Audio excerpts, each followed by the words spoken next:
All right. So today we're going to talk about building a strategy because I think this is an incredibly important topic that really doesn't get a lot of love, frankly. And I think a lot of people are just kind of expected to do it, and they haven't really thought about what goes into it or how to do it well. And I want to provide at least a little bit of information and a framework for how to do it. And there are many ways to get to this, and I'm just going to give a couple of varieties and a couple of different ways in that it relates to us at MAP. I imagine that there will be probably quite a number of questions, or it might be information overload, and you won't have the ability necessarily to think about it and answer and ask the questions immediately. So if anyone has questions, please just drop them in the chat. You can message it to me separately. There's a lot of information here and it's really dense. And I did my best to sort of factor things out into making it the most useful sort of presentation possible. But again, a lot of information. So I'm going to talk a little bit fast. So I'm going to start out with my general reminder. I'm going to talk about what I think about the goals are of this presentation.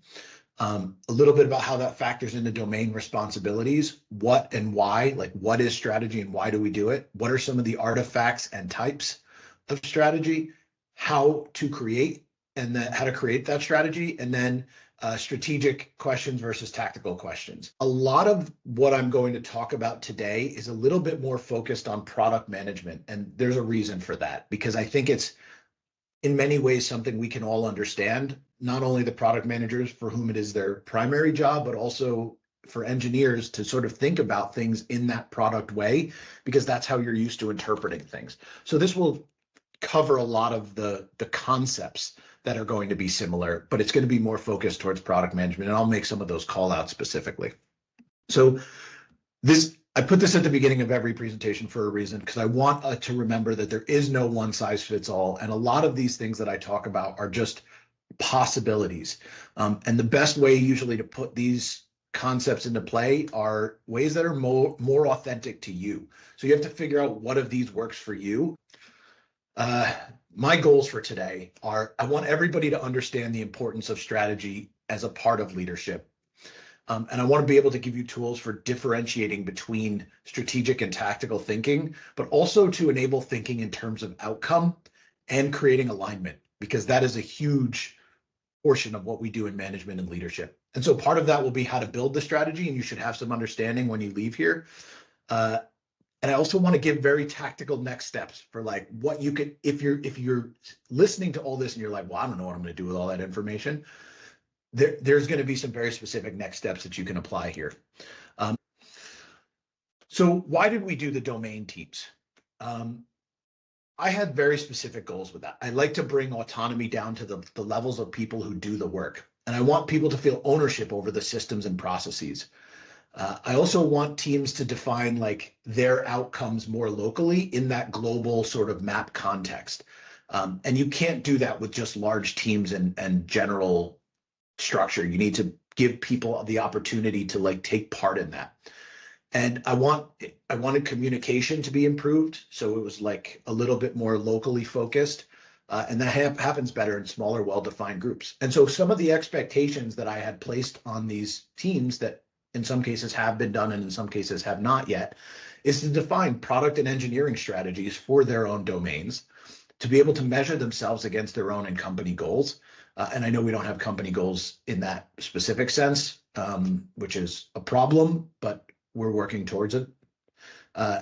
Create and follow relevant proxy metrics. And I'm going to talk about what proxy metrics are and how to come up with them and make them valuable and allow you and your teams to rally behind them, but also to intelligently manage the ownership and overlaps in between domains, which is frankly quite difficult, especially if you've never done this sort of domain-oriented architecture thinking before. So from the product management side, it's more about defining the strategic vision and the roadmap to understand the customer needs and market trends and prioritize features and initiatives, but do that with your engineering counterparts who can give you insight on complexity, capacity, just how difficult things are in terms of time and focus and all that other stuff, which hopefully facilitates the conversations for collaboration and leads to, unified goals between the domain. Like when I say domain leads, I'm always talking about engineering plus product. I'm never only talking about engineering, and I'm never only talking about product. So when I say domain leads, that is very specifically a group of 2 people that I am expecting to work collaboratively. So finally, the product managers are expected to do a lot of the externalized communication about strategy, about changes, releases, sunset, all of that stuff to internal stakeholders, external stakeholders. The product management team is in many ways responsible for this communication. Figuring out how to measure success, not only within that team, but also outside, and being a partner to engineering. So on the engineering side, it is leading the technical strategy and execution, which is in and of itself a completely different strategy, but also goes hand in hand with the product strategy. It is not typically the responsibility of product management to say, hey, let's make sure that we've got the right kind of software development processes and we're hitting the engineering standards and whatever. That is a different set of skills. Not that product managers can't have that and shouldn't have input, but it is just not their focus. And again, ensure local technology decisions are coinciding with global technology. Are you making the decisions within your domain well enough that they map to the more global things that MAP is trying to do? Understanding technical debt and bugs and helping to prioritize those initiatives, collaborating with product managers on roadmap feasibility, scoping, complexity, developing the engineers, both on your team and supporting other teams, driving innovation, because it is, there are many ways to do things, and we could solve it the old way, we could solve it the new way, we could do a mix, but figuring out when to do that requires some level of staying on top of what's innovative and just being a good partner. So that's all about being collaborative in the way I'm expecting these domain teams to run. So sharing responsibilities to achieve the kind of excellence that we want, balancing strategic vision with technical feasibility and capabilities, ensuring that you're having alignment sessions. So that could be a weekly domain meeting, that could be your stand-ups, but you have to do those regularly because frequent communication is important for success. And that's, joint decision-making on priorities, outcomes, metrics, goals, all of this stuff. And then celebrating shared successes and learning from your setbacks, like doing retros and stuff like that. But that looks a little bit different once you get one level above.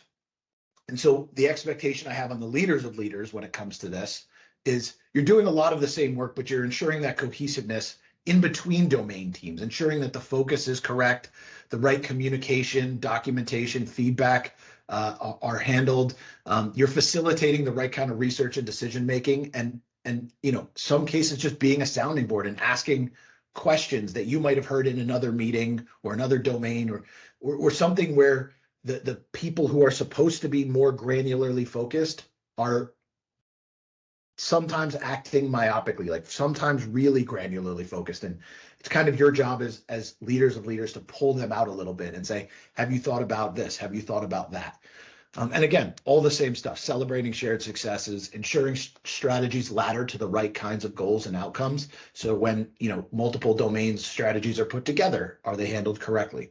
And then helping to establish the right kind of boundaries between teams and say like, hey, this team owns that, this team owns that, but, you guys have to have contracts or, in the engineering vernacular, APIs that work together so that everybody is operating and moving to get forward together.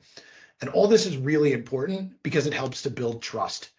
And when you do things in a public way, the way I try to have them done, that's the foundation for effective collaboration. So that comes from check-ins, brainstorming, encouraging vulnerability, and that's an ongoing process. And a lot of the last 9 months has been around building that kind of trust in each other, in the teams, in your fellow leaders, so that we can then build a strategy and execute it. And this has all been very intentional on my part. And if you're not sure and you think it's bullshit, ask some of the folks in the TLT how much I talk about this stuff to kind of get us there. So a lot of when I talk about strategy, I'm really focused on outcomes. So I like the phrasing outcome-oriented thinking. And so the goal when we develop a strategy is to say, where are we going and why are we going there? There's a how, and I'm going to explain that in the next slide, but to grossly oversimplify, when you're putting a strategy together, you can ask yourself, does this strategy answer the where we are going and the why? So the how is also important, but it's a little different. It's like a mix of strategic and tactical thinking, and it involves a little bit more like the execution, which is why it's like a how do we get there, because it's like a little bit more step by step and has phasing and milestones and capacity requirements. The metrics are a little bit different, even though the outcome focus is the same. So it's just like two sides of the same coin. A little bit more context is like why. Why do we need strategy? Because it helps us align around the common goals. It helps us agree on a path forward. It allows everyone to have a similar focus with starting. So we all start with the right information or as close to that as possible.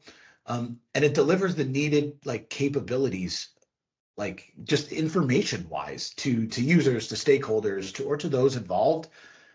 And it allows people who have to make decisions to try to not get overwhelmed by saying, "Oh, I have to think bigger. I have to think bigger." It's like, no, we're focused right here as this component of the strategy, and allows you to like bite things off in manageable chunks. And the reason I'm spending so much time on context is because if I just go into how we build a strategy, then it's like, where does this all fit together? So you need the context of where do you fit in relation to the other domains? Where do you fit in relation to other components in your domain? Where do you fit in relation to the overall company or departmental goals? Who are the main people that you're doing this for? The stakeholders, the users, the whatever. And it's really just putting together the preliminary steps for conducting any number of analyses, and SWOT we're going to talk about in a little bit. But gathering and not analyzing yet, but just gathering the relevant data is really important. So before I talk about the artifacts of that strategy, I want to talk about some common types of strategy, because I think this really helps understand, like lay out why you might choose one thing over another. And this is like what our outcomes are. You know, if this is pretty product strategy focused, but I think it's valuable to conceptualize. So are we trying to be better than everybody based on features? Like, are we trying to like be the up and coming challenger? Are we trying to be the most affordable? Because that makes for a different decision-making process. Are we trying to have completely proprietary technology and win based on, you know, intellectual property? Are we trying to be focused on some customer segments, or so nichely focused that we are the only thing that can be used for this small group? Are we trying for the best quality? Like, do we want to have service and therefore we have an exceptional customer support team? Do we want our system to be faster than everyone else's because of complexity? You know, like, or are we trying to just deliver adjacencies and make ourselves more and more useful and entrench ourselves within an individual customer? All of these are potential options for like how we can think about product strategy, for example. And I think this is useful because it helps you situate on outcomes. So what kind of outcomes are we going for? And now we get to the artifacts. There's a lot of different artifacts to a strategy, but just to kind of put some of these in context, some of the things we're looking for are vision statements, sometimes known as purpose, knowing the personas and target customer profiles for what we're trying to build, doing analyses, SWOT, for example, which I'm going to cover in a minute, strengths, weaknesses, opportunities, and threats.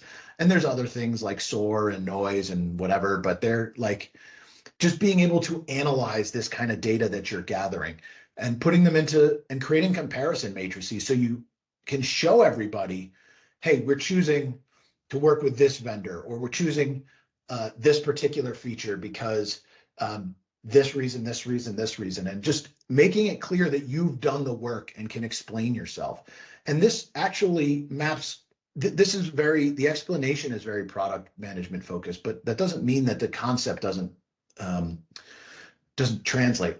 For example, you know, if I were to say to somebody like, hey, would you use Mongo or Cassandra or Postgres for this? Like, fine, you have a feature matrix and figure out which thing you're going to use and why, right? Like, what's the outcomes you're going for? And anybody who's had to make a technology decision like that should recognize these kinds of like strengths and weaknesses kind of thinking. Another set of artifacts that prioritize projects. Like, how do we get, this is a bit of the how, like, what do we need to do in order to get to success? What are the KPIs we're measuring? What are the timelines that we have to hit in order for this thing not to fail?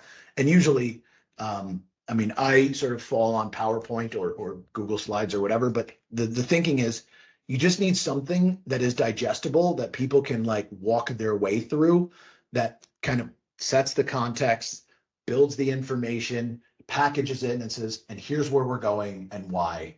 And all of that stuff together is going to be sort of your strategy. So when you go to create it, you need to understand the market landscape. So market research, competitive analyses, customer research, and conducting analyses.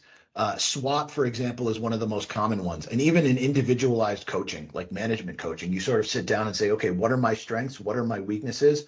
What are the opportunities that I have to improve? And what are the threats to me being able to be successful as a manager? So the SWOT analysis as a strategy works for individuals just as well as it does for companies and businesses and products and all this other stuff. SOAR, for example, is another analysis framework that is a little bit more forward-looking, not like where am I at now, but like what if we go in this direction? Noise is like what if we did the similar thing, but we focused on exactly what's working and double down on the strengths. So it's sort of the McKinsey philosophy: double down on your strengths, and you deal with the weaknesses, but you sort of fortify them, and like it's not your focus, but you can. You'll bring in maybe like support as other people who are better than that, better at that, for example. So part of creating the strategy is involving your team.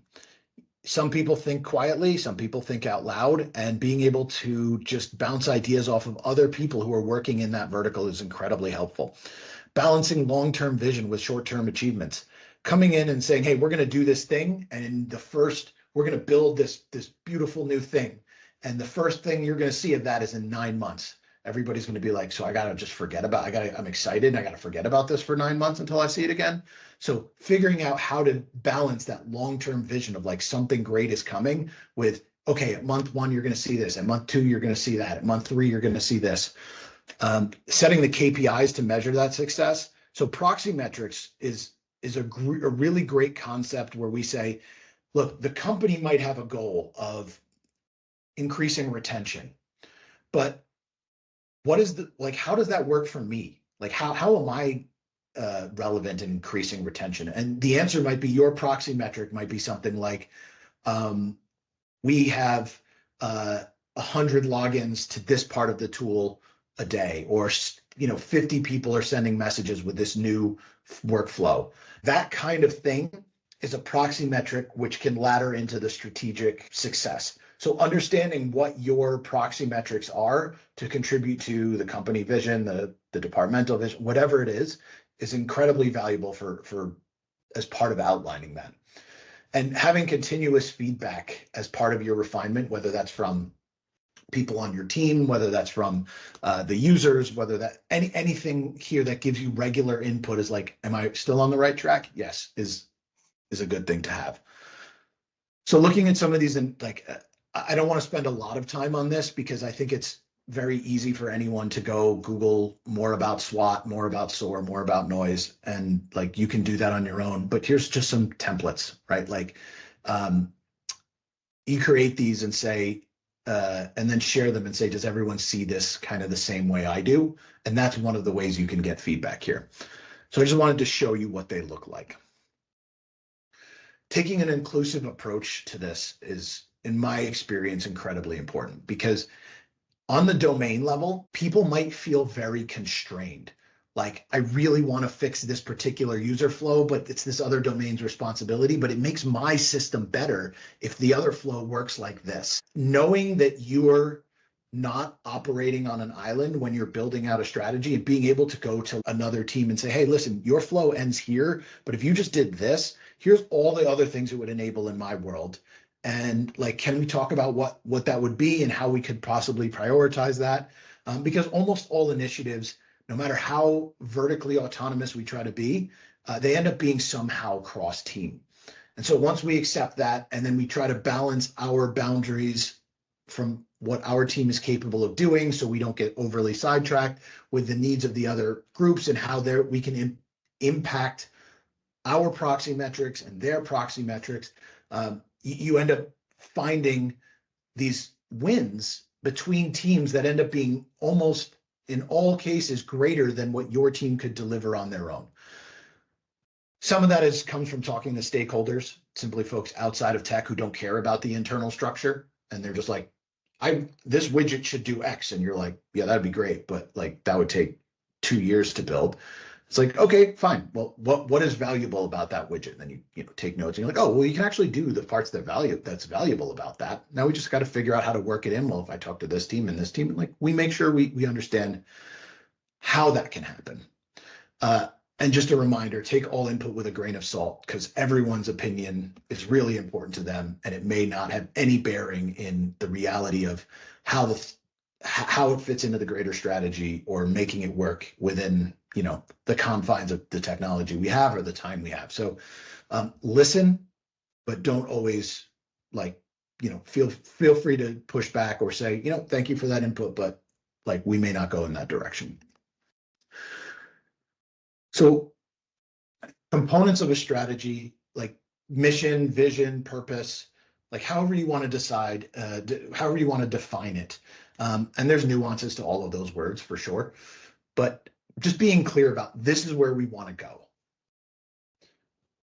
Ensuring clarity on how that fits together, like, hey, in my domain, this is what we are primarily responsible for. Does everyone understand that? And how do we get to the point of understanding that? In terms of strategic frameworks like OKRs, it's very helpful to say, like, this is how us delivering on our strategy, which, by the way, is not only product roadmap or is like delivering on strategy. There's plenty of ways to do that. Those can be measured in ways where it's not like, the roadmap item is in this OKR, or this roadmap item is inside of an initiative or something like that. So just understanding how to establish those things in support of your overall strategy, aligning teams around those shared goals and deliverables, making sure everyone knows this is where you're going and why this decision was made, and then repeat. I think probably most people have heard me say this, and if not, you will hear me say it a lot. Strategy is only strategy when repeated. Because most of the time, we who are creating the strategy are thinking about it a lot, like days, weeks on end, and it starts to fit together for us. And we think about the adjacencies and what's complementary, and it's so clear in our heads because we've been thinking about it for so many hours. And then we go to repeat it in like a 5-minute or a 30-minute or even an hour presentation.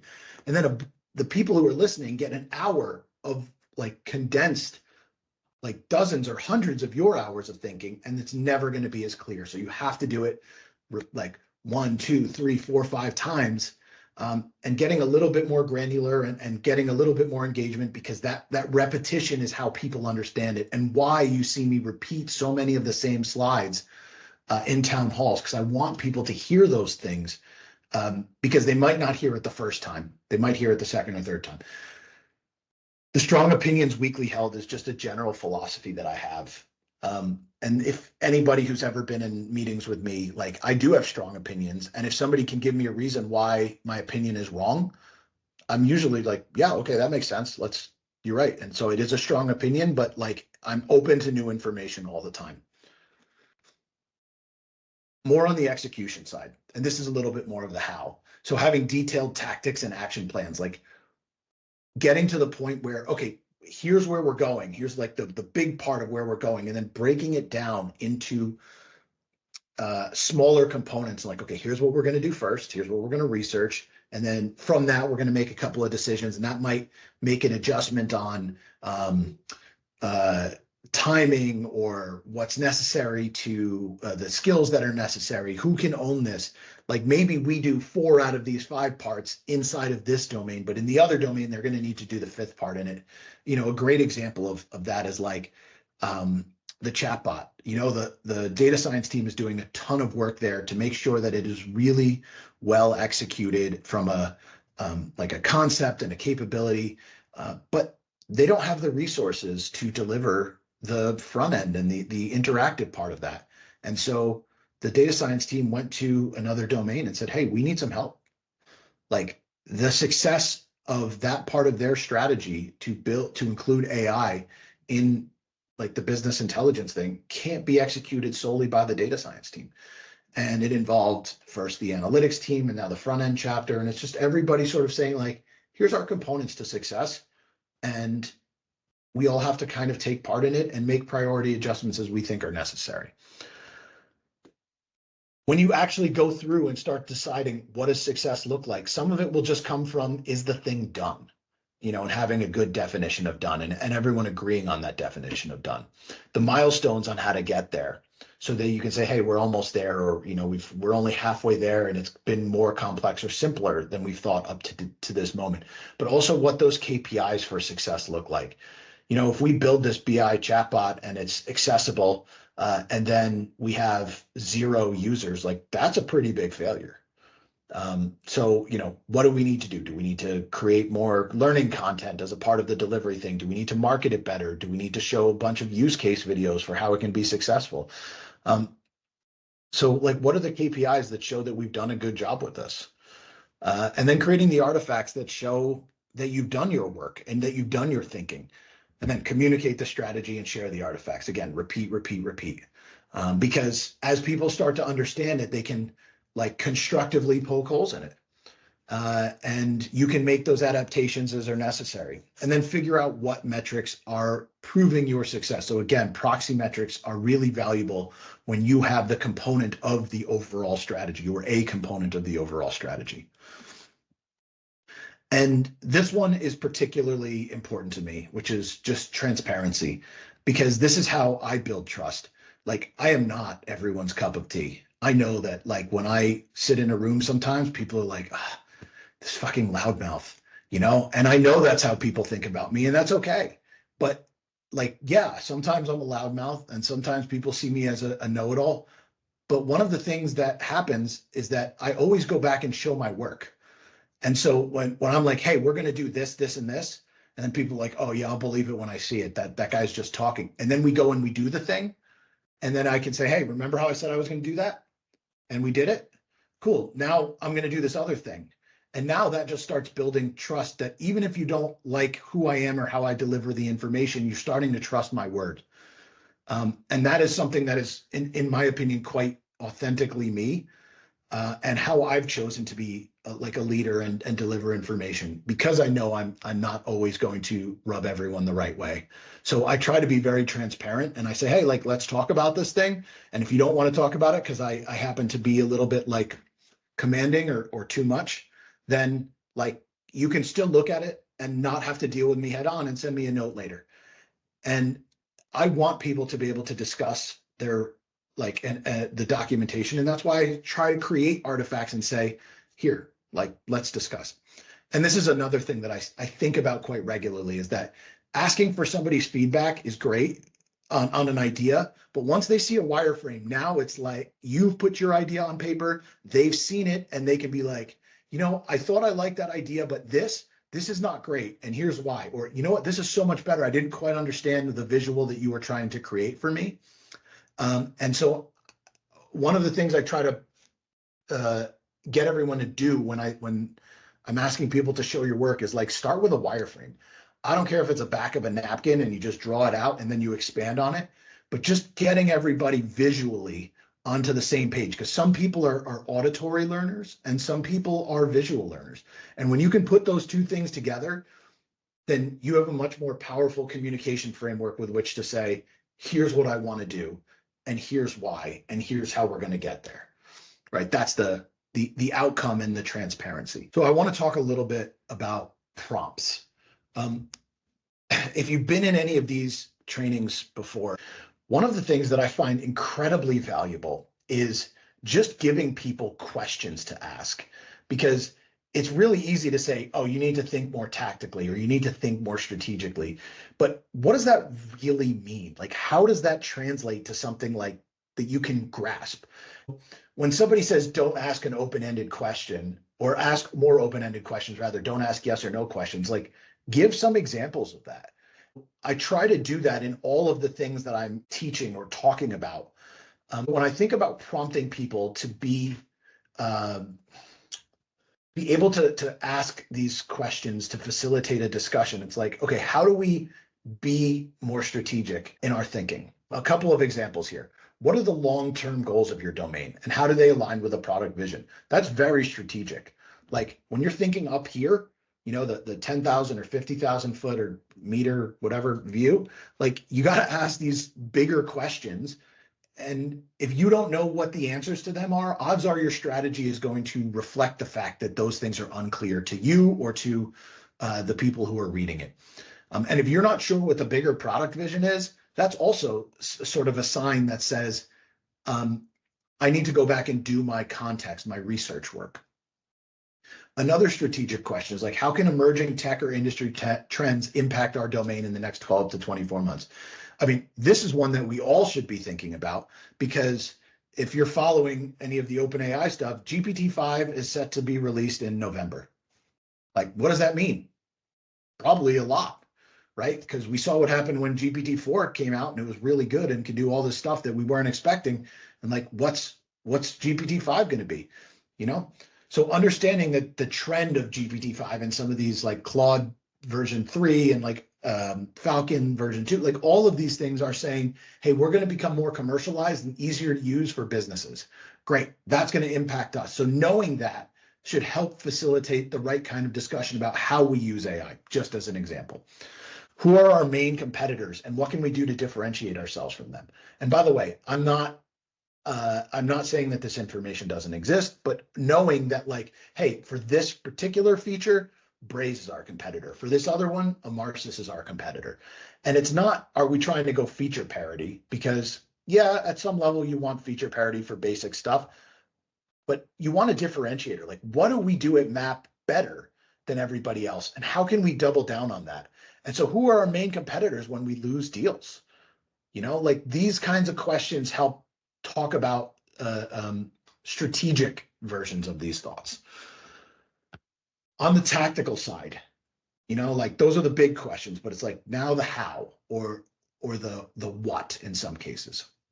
So what are we going to accomplish in the next 60 to 90 days? And in some cases, what are we going to accomplish in the next 2 weeks? You know, like what is the foundation we need to build in order to get to this first level of strategic thought? How can we improve our processes or the workflows in order to meet the objectives more quickly? A good example of that is, you know, if there's a stand-up that's only happening once a week, like maybe our process needs to be we have a stand-up every day. Or maybe we have such a large team that our stand-up gets broken into 2 groups, and I meet with this group in the morning and this group in the afternoon, so that I can be uniquely focused on their issues.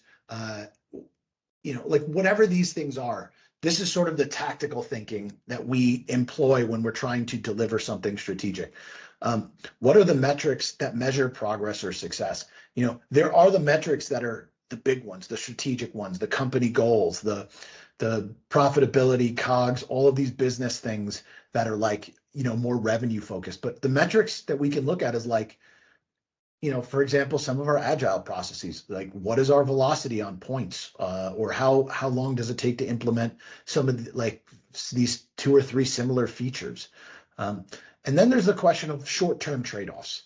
You know, one of the short-term trade-offs that we chose to make, for example, with OpenAI was like, we put our eggs in that basket and we said, hey, we want to do this so that we can offer a set of features that is starting to become pretty standard expectation in our market.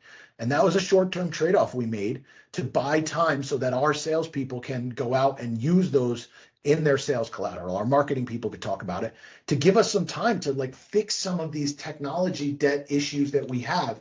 And that, like, how often can we do that? You know, a good example of trade-offs might be, hey, we want to double down on this vendor or this other open source solution that, yeah, it might not be where we want to go long-term, but this buys us time to fix some of our other problems so that we can go faster later.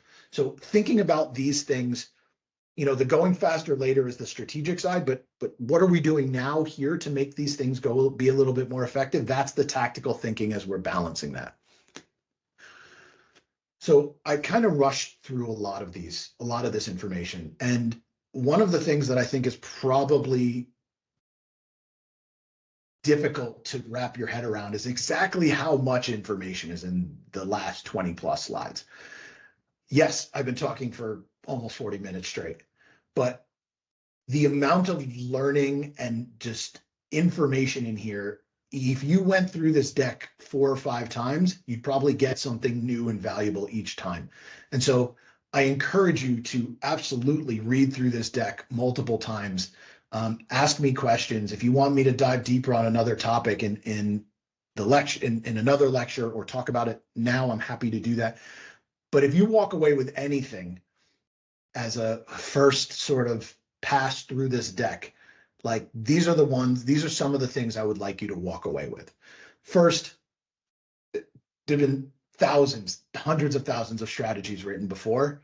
Don't reinvent the wheel. Like, figure out how other people did it and build on it. Figure out what works for you. Don't neglect the analysis part of it. Where we want to go is great, but understanding if that's the right way by doing the analysis, like there's plenty of analyses that you can do, and they don't take forever. The first time I did a SWOT analysis, it was probably like, I don't know, 15, 20 years ago. And I sat down and I was like, oh God, I don't want to do this. It's so stupid. And I wrote it on the board and I spent like an hour, like frustrated at the fact that I had to do it and I didn't really understand it. And when I actually went and did it the first time, it was terrible. But since then, I now think in that context and I don't always need to write the boxes. And so like, I wish I had sat down earlier and done that, because that time, that thinking time was more valuable than the act of like writing it down in a lot of cases. So don't forget to do the analysis. Know your audience. This is just great advice generally, but when you're putting a strategy together, like who's the strategy for? Who are you trying to make an impact on? And who is going to be reading this material? So knowing your customers, your personas, the users, the developers that are involved in delivering it, who your peers are that can help you, researching competitors and avoiding direct comparisons. So oftentimes we say, well, Braze does this, or, like, we can say that and it's okay to be like, hey, this is what our competitor does, but it's not, we need to do this because our competitor does it, unless it's table stakes. What it really should be is, here's where we want to go, and it just so happens that this thing that our competitor also does will get us there. Knowing your weaknesses and strengths and act accordingly. And this to me is part of taking the time to do the analysis. So just saying like, hey, our weakness, for example, one of our weaknesses is that we've got a bunch of legacy software, and yeah, that's not great, but we can also, knowing that that's an issue, it shouldn't limit our thinking, but it should be taken into consideration when we talk about what we can deliver. Communicate effectively, often, and with empathy. And I really want to stress the last part with empathy.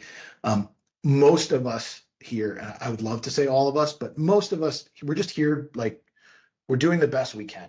Like, we all have lives outside of work. We all have many competing priorities at work. And, just, we can't expect everyone to hear everything we say and understand it all of the time. And so sometimes if you need to ask me a question 2 or 3 times, I might internally be a little bit like frustrated, like, oh, I can't believe I got to explain this again. But I try to be really empathetic, because like, this is not the only thing I do with my life, and I wouldn't expect the same thing of anyone else. So when you're communicating something like as complex as a strategy, just understand that this is not the only thing on people's minds. And that's why we communicate often. We try to be as concise as we can to not waste people's time, and to have an understanding that they have different context, starting points, all of that stuff. Learn how to say yes and no, and when they're both appropriate. And this is what I meant earlier by, take things with a grain of salt. You might be in a meeting with me or, somebody senior, and we should say, yes, this is great. I want to see that. I want to see something like that happen. Like, you can say, yeah, great, but here's all the work that would require. And maybe that's not the best place to spend our time. It's like, it's okay to say, no if somebody says, I want to do that, I want to see that done, tactfully in some cases. Uh, and learning how to say yes when you're like, you know what, I hadn't thought about that, but I like that idea. I'm going to take that and run with it. And we may not do it, but I want to make sure I understand what fleshing out that idea would mean for us.